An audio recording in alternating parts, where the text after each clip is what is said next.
ગુજરાત પ્રદેશ કોંગ્રેસ સમિતિના અધ્યક્ષ, રાજ્યસભા સાંસદ અને અમારા માર્ગદર્શક શ્રી શક્તિસિંહજી ગોહિલ સાહેબ, हमारा पूर्व धारासभ्य અને નાયક નેતા પૂંજા વંશ સાહેબ, હીરાભાઈ જોટવા સાહેબ, અહીંના કરશનભાઈ પારાડાવાળા જે જિલ્લા અધ્યક્ષ છે, અને ગુજરાત પ્રદેશ કોંગ્રેસ સમિતિના યુવાન અને લડાયક નેતા માનસીભાઈ ડોડિયા, અમારા ગુજરાત પ્રદેશ કોંગ્રેસ સમિતિના વાઇસ પ્રેસિડેન્ટ નુસરત પાંજા અને અત્રે ઉપસ્થિત તમામ ભાઈઓ તથા બહેનો, સૌને સૌથી પહેલા અમારા નમસ્કાર, અસ્સલામ વાલેકુમ.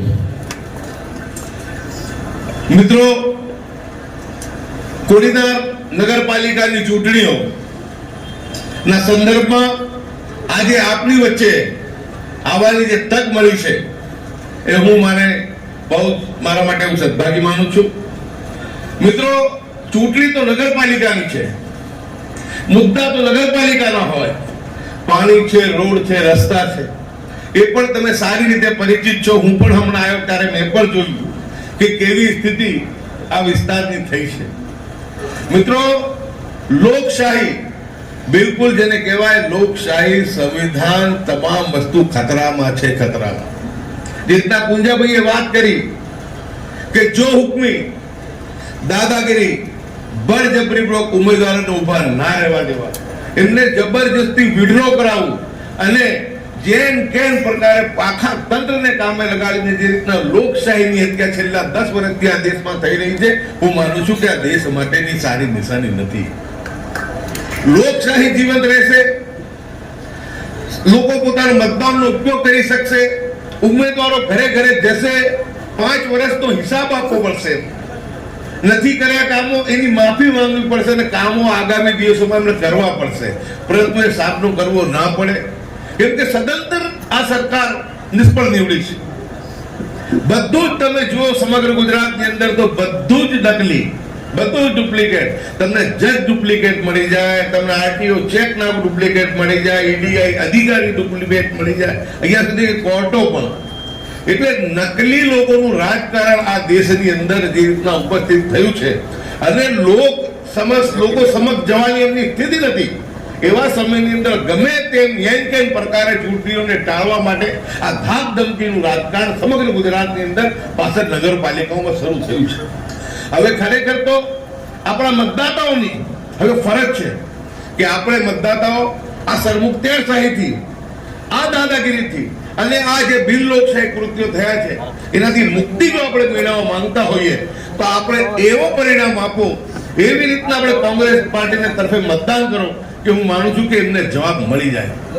મિત્રો, એક માત્ર કોંગ્રેસ પક્ષ એવો પક્ષ છે જે દેશને આઝાદી જેને અપાવી અને દેશને આઝાદ અને સ્વતંત્ર રાખવામાં પોતાના પ્રાણોની આહુતિ પણ આપી છે. તમામ ધર્મ, તમામ જાતિ, તમામ જ્ઞાતિ, કોઈ ભેદભાવ નહીં, તમામ સમાજને સાથે લઈને ચાલનારો કોઈ પક્ષ હોય તો એ માત્ર ને માત્ર કોંગ્રેસ પક્ષ. આજે આપણે જયારે જોઈ રહ્યા છે કે 2014 થી દેશની અંદર જે ધ્રુવીકરણની રાજનીતિ થઈ રહી છે, જે નફરતની રાજનીતિ થઈ રહી છે, જે બે ભાઈઓ સમાન છે, હિન્દુ અને મુસ્લિમને લડાવવાના પેગડાવ થતા હોય, એવા સમયની અંદર પણ કોંગ્રેસ પાર્ટીને ઘણું નુકસાન ભોગવવાનું પણ આવ્યું છે. બિન સાંપ્રદાયિક નીતિના કારણે કોંગ્રેસને પણ એવી રીતના સાબિત કરવામાં આવ્યું કે ફક્ત અને ફક્ત એક કોમ માટે જ કામ કરતી હોય, પરંતુ કોંગ્રેસ પાર્ટી હંમેશા તમામ લોકોને સમાન તક આપી છે, ધર્મ જાતિના ભેદભાવ વગર આપી છે અને કોંગ્રેસને નુકસાન પણ ભોગવ્યું છે આ બાબતે. પરંતુ કોંગ્રેસ નુકસાનની પર્યા કર્યા વગર દેશની આઝાદીની રક્ષા માટે, દેશના સંવિધાનની રક્ષા માટે, દેશ એક રહે, દેશ અખંડ રહે, દેશ આગળ વધતો રહે, એ માટેના હંમેશા પ્રયાસ કોંગ્રેસ પાર્ટીએ કર્યા છે. આવા નફરતના માહોલની અંદર પણ રાહુલ ગાંધીજીએ કન્યાકુમારીથી કાશ્મીર સુધી અને પછી ન્યાય યાત્રા પણ કરીને નફરત છોડો, ભારત જોડો યાત્રા કરનારો કોઈ વ્યક્તિ હોય એ માત્ર કોંગ્રેસ પક્ષના નેતા રાહુલ ગાંધી. ક્યારે પણ કોંગ્રેસ પક્ષે એની નીતિઓ સાથે સમાધાન કર્યું નથી. હું જે 15 ઉમેદવારો ઉભા છે એ અડીખમ ઉમેદવારોને કે આટલી ધાક ધમકીની વચ્ચે, આટલા દબાણની વચ્ચે એ મજબૂતીથી ને મર્દાનગીથી ઉભા છે, હું એમની મર્દાનગીને સલામ કરું છું. અને આપને વિનંતી કરું છું કે જ્યાં પણ જે કોઈ કોંગ્રેસનો ઉમેદવાર ઊભો હોય એટલે ધર્મ જાતિ જોયા વગર તમામ સમાજ, તમામ લોકો ભેગા મળીને આ દેશની અંદર લોકશાહીને જીવંત રાખવા, આ દેશની અંદર પ્રેમ અને ભાઈચારાના માહોલને જીવતો રાખવા કોંગ્રેસ પક્ષને મજબૂત કરવો અનિવાર્ય છે. માટે ચૂંટણીઓ ભલે નાની હોય પરંતુ એનો મેસેજ બહુ મોટો છે. કોડીનાર નગરપાલિકા અને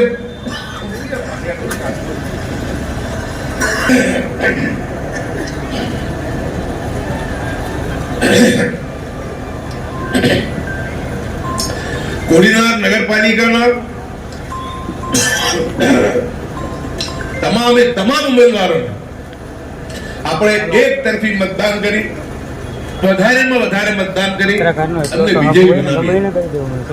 મિત્રો, જો આપણે આ ધાક ધમકીના રાજકારણથી મુક્તિ માંગતા હોઈએ, ધ્રુવીકરણની રાજનીતિથી મુક્તિ ચાહતા હોઈએ, પ્રેમ ભાઈચારા અને સદભાવનાને બળવત્તર કરવા માંગતા હોઈએ, દેશ વિશ્વની મહાસત્તા બને અને ગુજરાત આપણું દેશનું નંબર 1 રાજ્ય બની રહે, એ માત્ર કાર્ય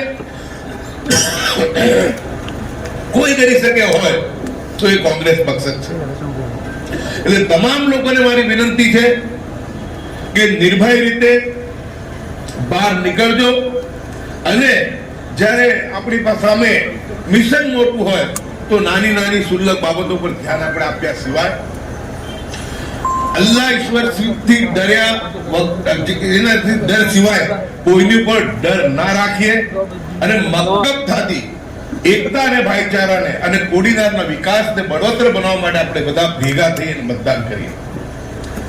હું ખાસ કરીને તમામ જે બેઠા છે એમને પર વિનંતી કરું છું અને અહીંયા મોટી સંખ્યામાં મારા મુસ્લિમ સમાજના લોકો પણ અહીંયા ઉપસ્થિત છે, ત્યારે એમને પણ હું ખાસ વિનંતી કરું છું કે આપ તમામ લોકો બહુ જ સારી રીતે દેશની વર્તમાન સાંપ્રત રાજકીય સ્થિતિથી વાકેફ છો. તમે સમજી શકો છો કે દેશને એક રાખનારો, કોમી એકતા ભાઈચારાને બળવત્તર કરનારો એકમાત્ર પક્ષ હોય અને તમામ સમાજ ધર્મ જાતિને સાથે લઈને ચાલનારો તે માત્ર કોંગ્રેસ પક્ષ. એટલે તમામ લોકોને વિનંતી કે જ્યાં પણ કોંગ્રેસના ઉમેદવાર હોય એને ધર્મ જાતિ જોયા વગર ફક્ત ને ફક્ત સદભાવના, શાંતિ, અમન અને ભાઈચારા માટે અને રાજ્યના અને કોડીનારના વિકાસ માટે કોંગ્રેસ પક્ષના ઉમેદવારોને મત આપજો. બિલકુલ તમે એક જવાબ તમે આપો કે અમે કોઈના ગુલામ નથી. કોઈ લોકશાહીની હત્યા કરવા નીકળ્યા હોય કે ધાકધમકી કરવા નીકળ્યા હોય કે લોકશાહીનું ખૂન હનન કરવા નીકળ્યા હોય, પરંતુ લોકશાહીની રક્ષા માટે કોંગ્રેસ પક્ષને અમે બધા ભેગા મળીને હિન્દુ મુસ્લિમ સાથે મળીને ભેગ કરીશું. મિત્રો, હું હંમેશા કહું છું કે હિન્દુ સમાજ અમારા મોટા ભાઈ સમાજ છે. દેશની બિનસરતે એકતા કોઈ સાચવણી કરી હોય તો આપણા હિન્દુ ભાઈઓ આપણે કરી છે. આપણે મુસ્લિમ સમાજ હિન્દુ સમાજની સાથે ખભા મિલાવીને સાથે ચાલવું પડશે. એકતા ભાઈચારાની અનોખી મિસાલ ઘણી બધી જગ્યાએ અમે જોઈએ છે કે જ્યાં કણ પર મુસ્લિમ સમાજ તકલીફમાં હોય, પરેશાનીમાં હોય તો હિન્દુ સમાજ હંમેશા અમારી સાથે રહ્યો છે. અમારે ખભા પર એમણે હાથ મૂક્યો છે. કદાચ કોઈ હોય આરએસએસ હોય કે ભાજપ હોય કે બીજી ભગીની એમની સંસ્થા હોય, એમની વિકૃત માનસિકતાના લીધે અમને પ્રતાડિત કરવાનો પ્રશ્ન એ લોકોએ પ્રયાસ કર્યો હશે, પરંતુ દેશનો જે હિન્દુ સમાજ છે એ કદી પણ એ બાબતમાં નથી આવ્યો. સાંપ્રત કોઈક વખત કોઈ પરિસ્થિતિ એવી થઈ ક્ષણિક તો માહોલ કદાચ તો ડોળાયો હશે, પરંતુ આપણા દરેક સુખ દુઃખની અંદર હંમેશા હિન્દુ સમાજ આપણા ખભા પર હાથ મૂકીને આપણી સાથે રહ્યો છે. અને દોસ્તો, વધારે ના કહેતા આપને ખાસ વિનંતી કરું છું કે જે 15 સાવજો ઊભા છે એમની હિંમતને જે તમે બિરદાવો છો અને જો હુકમીના રાજકારણને ખતમ કરવા માટે, લોકશાહીની હત્યાને થતી રોકવા માટે કોંગ્રેસના 15 ઉમેદવારોને તમામ બધા ભેગા મળીને એક સાથે બધા મતદાન કરી, ભારે મતદાન કરી અને અહીંયા વિજય છે કોંગ્રેસને લોકોને વિજયી બનાવશો. હું માનું છું કોડીનારનો પણ વિકાસ થશે. અને એક બહુ સારો મેસેજ કે આજે જયારે એવું લાગતું હોય કે સાંપ્રદાયિક સ્થિતિની સામનો કરી શકવાની ક્ષમતા કોઈનામાં નથી, તો એક મેસેજ પણ જશે કે હવે કોડીનારની અંદરથી જે છે જે રાજકારણ જે હવે શરૂ થવા જઈ રહ્યું છે એ રાજકારણ ગુજરાતની આગામી મહાનગરપાલિકા તાલુકા કે જિલ્લાની ચૂંટણીઓથી લઈ 2027ના જે પરિવર્તનનું જે ધાર છે, પરિવર્તનની જે નિશાની છે, એ કોડીનાર અહીંથી આપશે અને કોડીનારના 15 જે ઉમેદવારો છે એ બહુમતીથી ચૂંટીને આવશે. તો એક બહુ સારો મેસેજ ગુજરાતની અંદર જશે અને લોકશાહીની રક્ષા થશે. આજે વધારે કંઈ ના કહેતા આપ લોકો આવ્યા, અમારું આટલું સન્માન કર્યું, એ બદલ તમને ખૂબ ખૂબ આભાર માનું છું અને ફરીથી આપને હાથ જોડીને બહુ વિનમ્રતાપૂર્વક વિનંતી કરું છું કે એકતા ભાઈચારા માટે બધા ભેગા મળીને, કોડીનારના વિકાસ માટે બધા ભેગા મળીને નિર્ભય રીતે 16 તારીખે મતદાન કરી કોંગ્રેસને વિજયી બનાવશો. એ જ ભક્ત સાથે જય હિન્દ, જય ભારત, જય જય ગરવી ગુજરાત.